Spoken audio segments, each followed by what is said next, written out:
تم بھی ذرا دھیان رکھو، وہ کرختی سے بولی۔ تو مہرمہ کو رونا آ گیا۔ یا اللہ، وہ آنکھیں میچ میچ کر کھولتی تھی، شاید یہ خواب ہو اور ٹوٹ جائے۔ میرے گھر والے، آغا جان۔ اسے یاد آیا کہ اس کی شادی میں محض 2 ہفتے باقی تھے۔ وہ ہچکیوں کے ساتھ باقاعدہ رونے لگی۔ اس عورت نے اسے اپنی گرفت سے آزاد کرتے ہوئے زمین پر پڑے اس گدے پر دھکیل دیا۔ اچھی طرح رو لے، میں کھانا لاتی ہوں، پھر سکون سے کھانا۔ وہ مشورہ دیتی ہوئی دروازے تک گئی اور 1-2 بار ناک کو گھمایا تو وہ باہر سے دروازے کا لوک کھول دیا گیا۔ وہ باہر چلی گئی، دروازہ پھر بند ہو گیا۔ مہرمہ آفندی کا رونا دیکھنے والا وہاں کوئی بھی نہ تھا۔ تائی جان اور ملاحہ کا رو رو کر حشر ہو رہا تھا۔ مبین صاحب کچھ کریں، ایسے ہاتھ پہ ہاتھ رکھ کر بیٹھنے سے کچھ نہیں ہوگا۔ ہائے میری مسکین بچی، وہ بار بار مبین افندی سے کہتی۔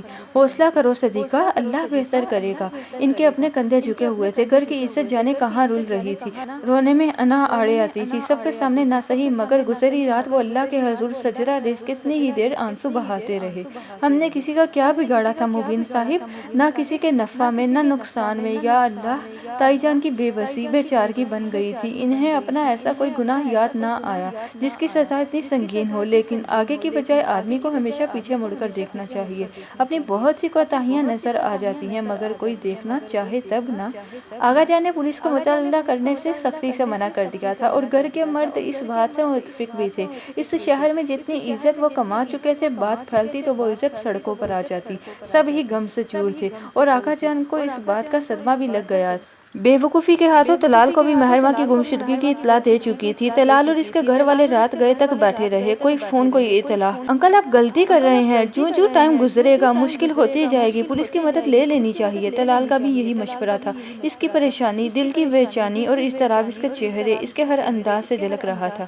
برخودار، ہم بہتر سمجھتے ہیں کہ کیا کرنا چاہیے اور کیا نہیں۔ پولیس کے پاس جا کر کس دشمن کے خلاف پرچہ کٹوائیں ہم، کل تک دیکھیں گے کیا بنتا ہے، پھر جو اللہ کو منظور۔ آغا جان نے بات ہی ختم کر دی تھی۔ وہ لوگ بھی چپ ہو گئے مگر رات گئے تک کہیں سے کوئی خبر نہ ملی۔ کبیر اور محب تمام سڑکیں پھر آئے، طلال کے ساتھ جا کر دارالمان تک دیکھا آئے، مگر آج تائی جان کی ایک ہی ضد تھی کہ پولیس میں رپورٹ درج کرا دی جائے۔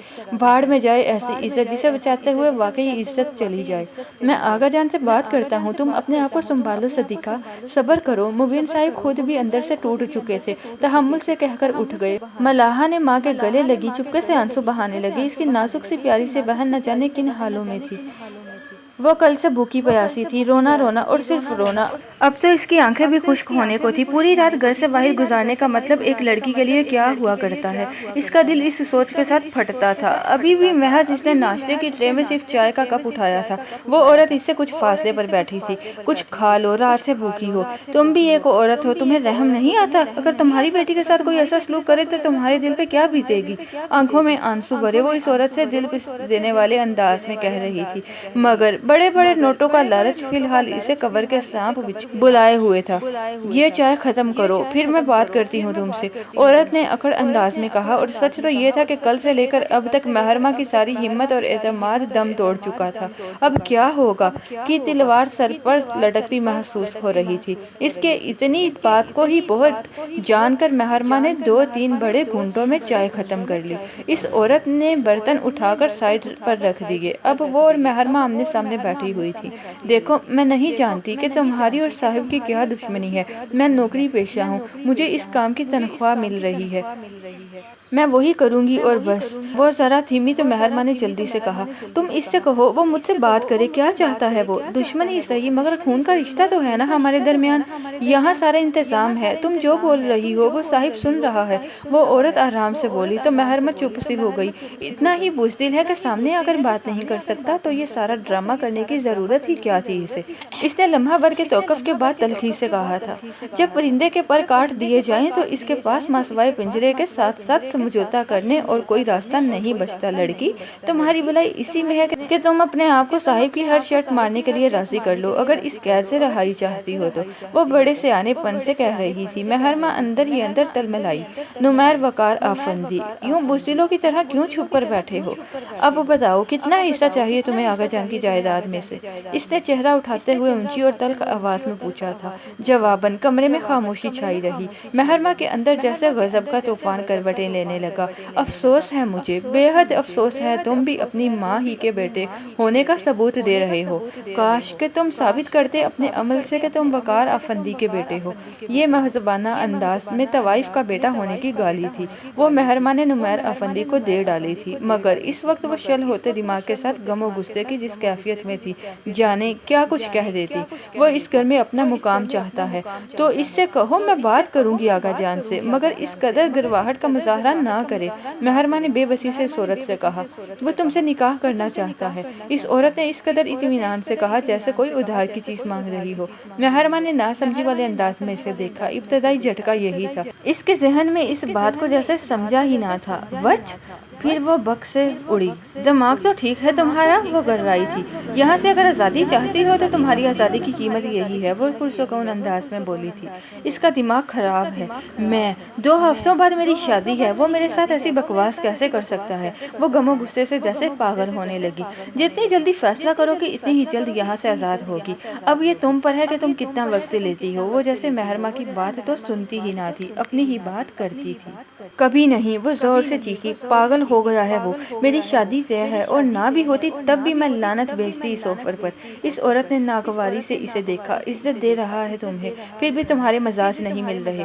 عزت چھین کے عزت دینے والے واہ واہ کے مستحق نہیں ہوتے۔ وہ تلخی سے بولی تو انداز تند و تیز تھا۔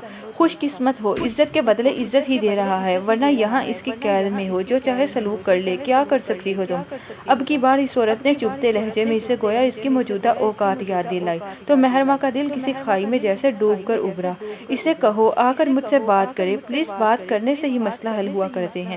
ایسی فضول حرکت سے نہ تو اسے جائیداد میں حصہ ملے گا اور نہ ہی خاندانی حیثیت۔ آقا جان کو پتہ چلے گا تو وہ اسے گولی سے اڑا دیں گے۔ وہ ذرا دھیمی پڑی، پہلے ملتجانہ انداز میں کہا، پھر ساتھ ہی دھمکا بھی دیا، وہ جو چاہتا ہے میں نے تمہیں بتا دیا ہے بی بی، تم اپنا زیادہ دماغ مت لڑاؤ، بس یہ سوچو کہ تمہاری یہاں سے آزادی کی ایک ہی قیمت ہے۔ مسلمان ہو تم، اور وہ بھی اتنا ہی جانتے ہو کہ اس طرح کی زبردستی کے نکاح کی اسلام میں کوئی وقت، کوئی حیثیت نہیں ہے۔ ایک کام شرعاً ہی ٹھیک نہیں تو اسے کیا فائدہ حاصل ہوگا؟ مہرماں نے اب دوسری طرح سے اسے سمجھانا چاہا۔ اس کا بس نہیں چلتا تھا کہ اپنے بال ہی نوچ لیتی۔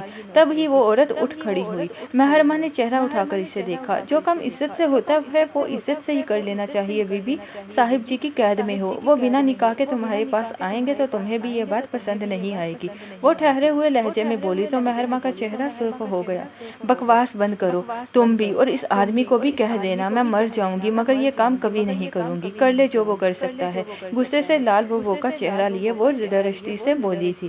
اس عورت نے گہری سانس بھری، پھر تعصب سے اسے دیکھتے ہوئے بولی، آگے تمہاری مرضی ہے، اگر دل کو منا لوگی تو باعزت رہو گی، ورنہ جو تمہیں اغوا کر سکتا ہے اسے تم کچھ بھی کرنے سے روک نہیں سکتی۔ وہ کہہ کر چلی گئی تھی۔ اور مہرماں، وہ لمحہ بھر تو اس کی بات سمجھ کر سناٹے میں رہی، پھر یک لخت ہی پھوٹ پھوٹ کر رو دی، یا اللہ رحم!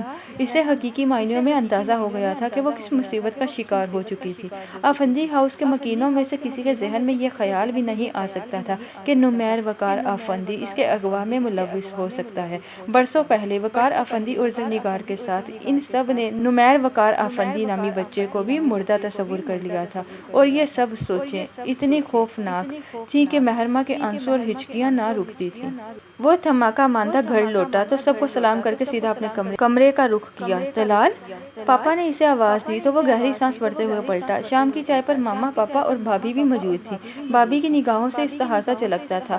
کچھ پتہ چلا مہرماں کا؟ اس کی ماما نے پوچھا تو انداز میں پہلے والی گرم جوشی نہیں تھی۔ اس نے آنکھیں میچ کر کھول دی اور نفی میں سر ہلایا۔ ایک رات اور آج کا پورا دن گزر چکا تھا۔ پولیس میں رپورٹ درج کرا دی جا چکی تھی، مگر مہرماں آفندی کا کوئی کہیں سراغ نہیں ملا تھا۔ ادھر آؤ طلال، یہاں بیٹھو آ کر پاپا نے اپنے سامنے والی خالی کرسی کی طرف اشارہ کیا تھا۔ پھر صحیح پاپا، ابھی تھکا ہوا ہوں میں۔ وہ معترض تھا۔ فی الحال وہ مہرماں کے بارے میں کسی سے کوئی بات نہ سننا چاہتا تھا اور نہ اس بارے میں کچھ کہنا چاہتا تھا۔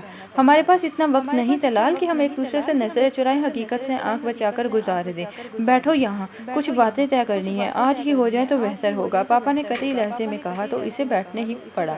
پھر کیا سوچا تم نے نیکسٹ؟ وہ سیدھے سباوت پوچھ رہے تھے۔ میرا دل کہتا ہے مہرماں مل جائے گی پاپا، وہ نروٹھے انداز میں بولا۔ نسوں میں احتجاج کی کیفیت تھی۔ پھر؟ ان کی پیشانی پر بل پڑے۔ استفہامیہ انداز میں بھویں اچکا کر پوچھا۔ پھر ہماری شادی کی ڈیٹ فکس ہے پاپا، طلال نے گویا انہیں یاد دلایا۔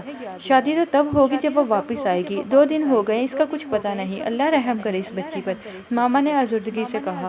پولیس میں رپورٹ کرا دی ہے ماما، انشاءاللہ مل جائے گی وہ پر یقین تھا۔ اور تم اس لڑکی سے شادی کرو گے جسے جانے کس نے اغوا کیا اور نہ جانے وہ کن حالات میں ہے؟ پاپا نے تھیکے انداز میں کہا تو وہ چپ سا ہو گیا۔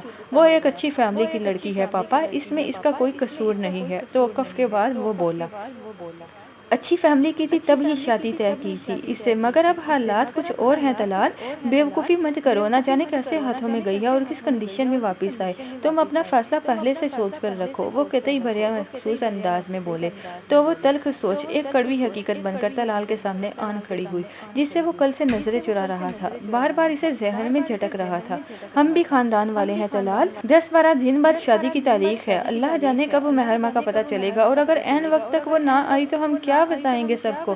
ماما بھی آزردہ تھی، مگر بہرحال اپنی عزت انہیں زیادہ پیاری تھی۔